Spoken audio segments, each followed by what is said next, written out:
अब देखिए, पहली तस्वीर में आप गौर से देखिए क्या क्या दिखाई दे रहा है। आप बोलने की कोशिश कीजिए।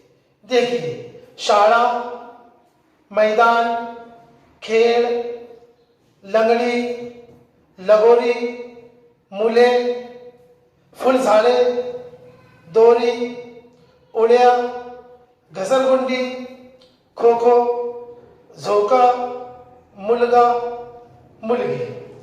इतना आपको दिखाई दिया है। अब नीचे की तस्वीर में देखिए, लड़कियां खेल रही हैं, खो खो खेल रही हैं, कुछ बच्चे जो है वो रस्सी खेल रही हैं, ठीक है, कुछ बच्चे जो है गोल दायरे में खेल रहे हैं। अब इसके जरिए हमको सेंटेंस बनाना है। देखिए, मैं पहला सेंटेंस बनाता हूं, आप लोग गौर से देखिए। ही शाळा आहे, शाळेसमोर मैदान आहे।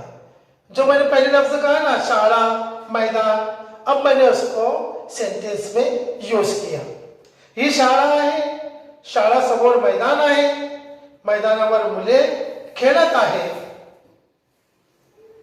एक मुलगी झोका खेळत आहे।